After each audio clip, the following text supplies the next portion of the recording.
आज हम एक ऐसे आइडिया पर बात करेंगे जो सुनने में बहुत सीधा साधा लगता है, पर असल में बहुत गहरा है।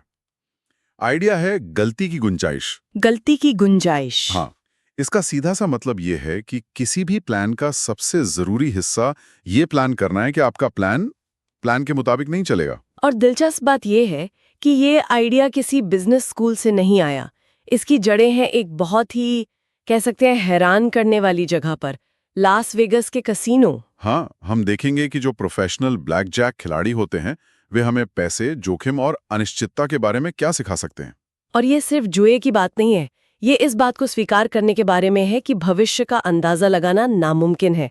और फिर इस सोच को हम निवेश, रिटायरमेंट प्लानिंग और उन खतरों से बचने के लिए इस्तेमाल कर सकते हैं जिनके बारे में हम कभी सोच भी नहीं सकते। तो चलिए फिर लास वेगास से ही शुरू करते हैं। ब्लैक जैक के टेबल पर चलते हैं जहां कार्ड काउंटर्स अपना काम कर रहे हैं। Card counters. हाँ, फिल्मों में तो इन्हें ऐसे दिखाते हैं जैसे इनके पास कोई कोई सुपर पावर हो, जैसे वे जानते हैं कि अगला पत्ता कौन सा आएगा। असलियत उससे काफी अलग है और ज्यादा दिलचस्प भी। कोई भी ये नहीं जान सकता कि अगला पत्ता कौन सा होगा, ये नामुमकिन है। तो फिर वो करते क्या हैं? वो बस संभावनाओं का खेल खेलते हैं। वे गड्डी में बचे हुए बड़े और छोटे पत्तों पर नजर रखते हैं। जब गड्डी में बड़े पत्ते ज्यादा होते हैं तो संभावनाएं खिलाड़ी के पक्ष में होती हैं। और तब वे बड़ा दांव लगाते हैं। बिल्कुल। और जब छोटे पत्ते ज्यादा होते हैं तो संभावनाएं कसीनो के पक्ष में होती है। और तब वे या तो बहुत छोटा दांव लगाते हैं या खेलते ही नहीं। मतलब वे भविष्य नहीं देख रहे, बस हवा का रुख देखकर अपनी चाल बदल रहे हैं। एग्जैक्टली। लेकिन यहाँ सबसे जरूरी बात उनका अहंकार नहीं, बल्कि उनकी विनम्रता है। वे जानते हैं कि संभावनाएं उनके पक्ष में होने का मतलब जीत की गारंटी नहीं है। वो गलत हो सकते हैं और अक्सर होते भी हैं। इसीलिए वो कभी भी अपने सारे चिप्स एक ही हाथ पर नहीं लगाते, चाहे हालात कितने भी अच्छे क्यों न लग रहे हों। तो इसका मतलब उनका लक्ष्य हर बाजी जीतना नहीं है, बल्कि खेल में ज्यादा से ज्यादा देर तक टिके रहना है। यही उनका राज है। एक बहुत सफल कार्ड काउंटर है केविन लुइस। उन्होंने लिखा है कि उनका सिस्टम काम करता है, इसके बावजूद कसीनो लगभग 49% बार जीतता ही है। 49% मतलब लगभग आधा समय आप हार रहे हैं। हाँ, तो सोचिए, अगर आपके पास बुरे दौर से गुजरने के लिए पर्याप्त पैसा नहीं है तो आपका सिस्टम कितना भी अच्छा क्यों ना हो, आप बाहर हो जाएंगे। उनका एक नियम था, आपके पास कम से कम 100 बेसिक यूनिट्स होने चाहिए। 100 यूनिट्स मतलब अगर कोई 100 रुपए का दाव लगा रहा है तो उसके पास कम से कम 10,000 रुपए होने चाहिए। ये इतना ज्यादा बफर क्यों? ये तो बहुत ज्यादा सुरक्षित खेलना नहीं हो गया? लगता तो है ना? पर वो जानते थे कि किस्मत हफ्तों तक उनके खिलाफ जा सकती है। भले ही उनका सिस्टम लंबी अवधि में काम करता हो, छोटी अवधि में कुछ भी हो सकता है। तो ये बफर उन्हें मैदान में बनाए रखता है। हाँ, ये बफर उन्हें उन बुरे दौर से गुजरने की हिम्मत और पैसा देता है ताकि वे तब तक खेल में बने रहें जब तक किस्मत वापस उनके पक्ष में ना आ जाए।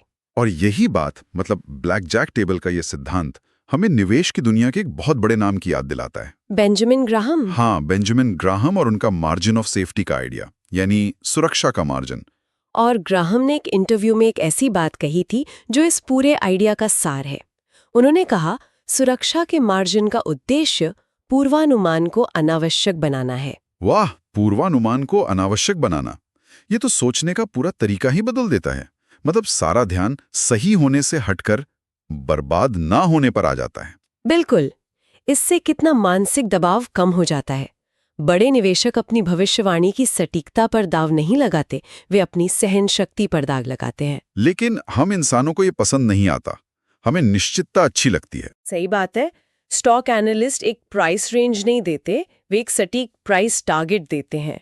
जो एक्सपर्ट आत्मविश्वास से कहते हैं मार्केट अगले 6 महीनों में 10% ऊपर जाएगा, वे ज्यादा लोकप्रिय होते हैं। बिल्कुल, बजाय उनके जो कहते हैं देखिए मार्केट ऊपर भी जा सकता है और नीचे भी। इसका एक बहुत मजेदार मनोवैज्ञानिक उदाहरण भी है। हार्वर्ड के एक मनोवैज्ञानिक है मैक्स बेजरमैन। उन्होंने एक स्टडी की। जब लोगों से दूसरों के घर के रेनोवेशन प्लान का विश्लेषण करने को कहा गया तो उन्होंने आराम से अनुमान लगाया कि इसमें 25% से 50% ज्यादा खर्च होगा और समय भी ज्यादा लगेगा, जो कि होता भी है। हाँ, लेकिन जब उन्हीं लोगों से उनके अपने रेनोवेशन प्रोजेक्ट के बारे में पूछा गया तो सबने कहा कि उनका प्रोजेक्ट समय पर और बजट के अंदर ही पूरा होगा। हम दूसरों की गलतियों को तो देख पाते हैं, लेकिन अपने लिए हम हमेशा सोचते हैं नहीं, मेरे साथ ऐसा नहीं होगा। मुझे तो अपना खुद का अनुभव याद आ गया। मैंने सोचा था किचन का काम 2 हफ्तों में हो जाएगा। और हुआ? उसे 2 महीने लग गए और बजट भी लगभग दोगुना हो गया। और यही आशावाद हमें गलती की गुंजाइश रखने से रोकता है। हम सोचते हैं हमें इसकी जरूरत नहीं पड़ेगी। हम मानते हैं कि भविष्य का हमारा नजरिया सटीक है और हमें उसका पूरा फायदा उठाना चाहिए। लेकिन यहाँ एक सवाल उठता है, अगर कोई इतना रूढ़िवादी हो जाए और हमेशा बुरे समय के लिए ही योजना बनाता रहे, तो क्या वो बड़े अवसरों से चूक नहीं जाएगा? मतलब ज्यादा रिटर्न के लिए थोड़ा जोखिम तो लेना ही पड़ता है ना? ये एक बहुत अच्छा सवाल है और यहीं पर लोग गलती की गुंजाइश का मतलब गलत समझ लेते हैं। इसे अक्सर एक रक्षात्मक रणनीति के तौर पर देखा जाता है। लेकिन असल में ये इसका उल्टा है। गलती की गुंजाइश रखना आपको टिके रहने की क्षमता देता है और धीरज मतलब लंबे समय तक टिके रहना ही आपकी असली महाशक्ति है। यही आपको खेल में तब तक बनाए रखता है जब तक कि कोई कम संभावना वाली लेकिन बहुत बड़े मुनाफे वाली घटना आपके पक्ष में ना आ जाए। इसका एक बेहतरीन उदाहरण बिल गेट्स है। हाँ, माइक्रोसॉफ्ट वाला। हाँ, जब माइक्रोसॉफ्ट एक युवा कंपनी थी तो उन्होंने कहा कि वे बैंक में हमेशा इतना पैसा रखना चाहते थे कि अगर कंपनी को 1 भी रुपए की आमदनी ना हो तो भी वे पूरे 1 साल तक अपने सभी कर्मचारियों का वेतन दे सकें। सोचिए, 1 साल का बफर। उस समय कई लोगों ने इसे बेवकूफी कहा होगा। बिल्कुल, कि इतना सारा कैश बेकार पड़ा है। बिल्कुल। लेकिन इसी बफर ने उन्हें विंडोज जैसा बड़ा दाव खेलने की आजादी दी। वे जानते थे कि अगर ये फेल भी हो गया तो कंपनी बंद नहीं होगी, वे दोबारा कोशिश कर सकते हैं। ये कैश उनकी आजादी थी, उनका धीरज था। और दूसरा उदाहरण तो वॉरेन बफे है। उन्होंने अपने शेयरधारकों से एक बार कहा था, मैं अतिरिक्त मुनाफे की संभावना के लिए 1 रात की नींद का भी सौदा नहीं करूंगा। और वो हमेशा जरूरत से ज्यादा कैश रखते हैं। लोग अक्सर उनकी आलोचना करते हैं कि वो कैश लेकर क्यों बैठे हैं। लेकिन वो जानते हैं कि वो कैश क्या है। वो कैश उनका हथियार है। बफेट समझते हैं कि खेल में बने रहना ही जीतने का सबसे पक्का तरीका है। 2008 के वित्तीय संकट में यही हुआ था।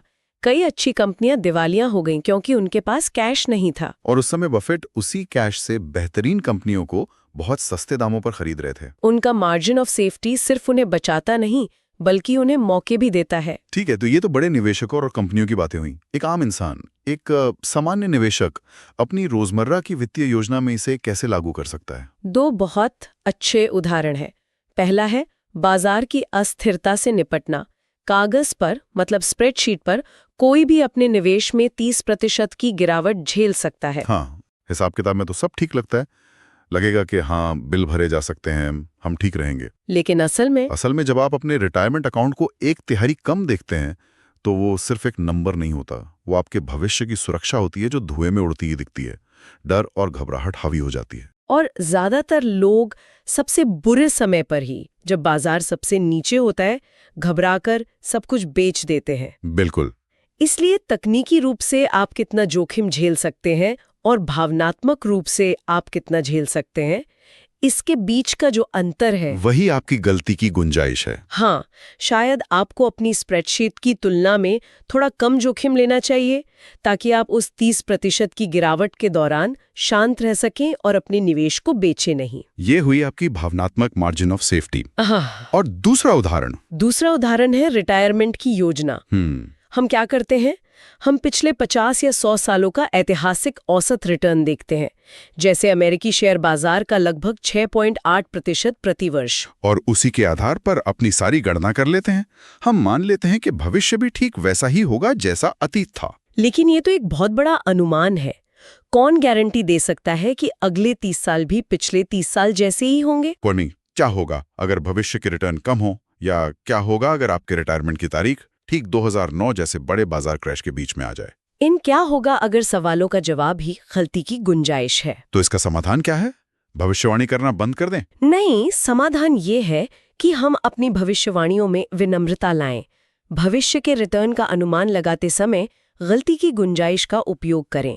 इस विषय पर लिखने वाले लेखक का एक व्यक्तिगत नियम है, वे ऐतिहासिक औसत से 1/3 कम रिटर्न मानकर चलते हैं और उसी के अनुसार अधिक बचत करते हैं। अच्छा, मतलब अगर ऐतिहासिक औसत 6% है तो वे 4% मानकर अपनी योजना बनाते हैं। हाँ, इससे ज्यादा बचत करनी पड़ती है जो मुश्किल हो सकता है। लेकिन इसका फायदा देखिए, अगर असल में रिटर्न 6% या उससे ज्यादा आता है तो ये एक सुखद आश्चर्य होगा। और आप अपने लक्ष्य तक जल्दी पहुंच जाएंगे, लेकिन अगर रिटर्न सिर्फ 4% ही आता है तो भी आप सुरक्षित हैं। क्योंकि आपने योजना ही बुरे के लिए बनाई थी। बिल्कुल, ये तरीका तनाव कम करता है।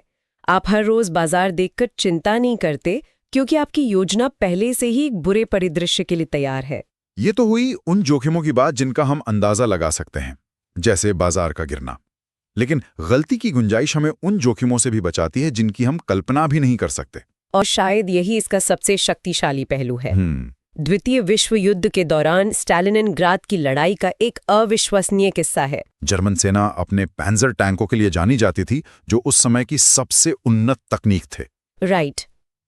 एक जर्मन टैंक यूनिट को जब अग्रिम पंक्ति पर भेजा जाना था, तो 104 में से 20 से भी कम टैंक काम कर रहे थे। क्या उन पर हमला हुआ था या कोई बड़ी तकनीकी खराबी आ गई थी? नहीं। जब इंजीनियरों ने जांच की तो उन्होंने कुछ ऐसा पाया जिसकी कोई कल्पना भी नहीं कर सकता था। हफ्तों तक बर्फ में निष्क्रिय खड़े रहने के दौरान चूहों ने टैंकों के अंदर घुसकर अपने घोंसले बना लिए थे। अरे! और उन्होंने उनके इलेक्ट्रिकल सिस्टम के तारों को कुतर दिया था। एक मिनट, चूहे? दुनिया के सबसे एडवांस टैंकों को चूहों ने बेकार कर दिया? हाँ। ये तो किसी मजाक जैसा लगता है। मतलब आप दुश्मन के हमलों, बमबारी, तकनीकी खराबी, हर चीज के लिए योजना बनाते हैं, लेकिन चूहे? ये तो किसी ने सपने में भी नहीं सोचा होगा। और यही तो मुद्दा है। आप ऐसे जोखिम की योजना बना ही नहीं सकते। आप अपनी चेकलिस्ट में चूहों से सुरक्षा का कॉलम नहीं डाल सकते। तो ऐसे अनजाने खतरों से कैसे बचा जाए? इसका एकमात्र तरीका है सिंगल पॉइंट ऑफ फेलियर से बचना। Single point of failure? इसका क्या मतलब है? इसका मतलब है किसी एक ऐसी चीज पर पूरी तरह निर्भर ना होना जिसके फेल होने पर पूरा सिस्टम ढह जाए। तो हमारे व्यक्तिगत वित्त में सबसे बड़ा सिंगल पॉइंट ऑफ फेलियर क्या है? वो है सिर्फ अपनी तनख्वाह पर निर्भर रहना, बिना किसी बचत के। अगर नौकरी चली जाती है तो आय का स्रोत शून्य हो जाता है। हाँ, और आपका पूरा वित्तीय सिस्टम ढल जाता है। आपके बिल, आपकी ईएमआई, सब कुछ रुक जाता है। और बचत उस सिंगल पॉइंट ऑफ फेलियर से बचने का तरीका है। ये एक बफर बनाती है, एक बैकअप सिस्टम। बिल्कुल। और यहाँ ये समझना जरूरी है कि बचत सिर्फ कार खरीदने या घर की डाउन पेमेंट जैसी ज्ञात चीजों के लिए नहीं है। बचत उन अज्ञात चीजों के लिए भी है जिनकी आप भविष्यवाणी नहीं कर सकते। उन चूहों द्वारा कुतरे गए तारों के वित्तीय समकक्ष के लिए? हाँ, एक अप्रत्याशित मेडिकल बिल, नौकरी का जाना या कोई ऐसा खर्च जिसकी आपने कभी कल्पना भी नहीं की थी। तो आज की हमारी इस पूरी चर्चा का सार ये है कि हर योजना का सबसे महत्वपूर्ण हिस्सा ये योजना बनाना है कि योजना विफल हो सकती है। ये निराशावादी होना नहीं है, बल्कि यथार्थवादी और मजबूत होना है। सही बात है। गलती की गुंजाइश रखना, चाहे वो अतिरिक्त बचत हो या कम रिटर्न का अनुमान लगाना, ये कमजोरी नहीं है। यह ताकत है, यह धीरज है जो आपको उस खेल में बनाए रखता है जिसमें दूसरे बाहर हो जाते हैं। और ये आपको मन की शांति भी देता है, ये जानने का सुकून कि अगर कुछ गलत भी हो गया तो आप पूरी तरह से बर्बाद नहीं होंगे। आपके पास सांस लेने की, सोचने की और फिर से शुरुआत करने की जगह होगी। इसी से जुड़ा एक आखिरी विचार है, आपको बचत करने के लिए किसी खास वजह की जरूरत नहीं है। ये आइडिया ही अपने आप में बहुत कुछ बदल देता है। हाँ, हमेशा सोचते हैं मैं किस लिए बचत कर रहा हूँ, कार के लिए, छुट्टियों के लिए, लेकिन उन चीजों के लिए बचत करना उतना ही या शायद उससे भी ज्यादा जरूरी है जिनकी आप कल्पना भी नहीं कर सकते। तो ये मानसिकता में एक बड़ा बदलाव है, लक्ष्य आधारित बचत से लचीलापन आधारित बचत की ओर। बिल्कुल। और ये हमें एक अंतिम सवाल पर छोड़ देता है, ये पूछने के बजाय कि मुझे अपने इस खास लक्ष्य के लिए कितनी बचत करने की जरूरत है। क्या होगा अगर ज्यादा शक्तिशाली सवाल ये हो, मैं अपने उस भविष्य के खिलाफ एक बफर बनाने के लिए कितनी बचत कर सकता हूँ जिसका मैं अंदाजा भी नहीं लगा सकता। ये ध्यान लक्ष्य से हटाकर लचीलापन बनाने पर केंद्रित करता है। और एक अनिश्चित दुनिया में लचीलापन ही सबसे बड़ी संपत्ति है।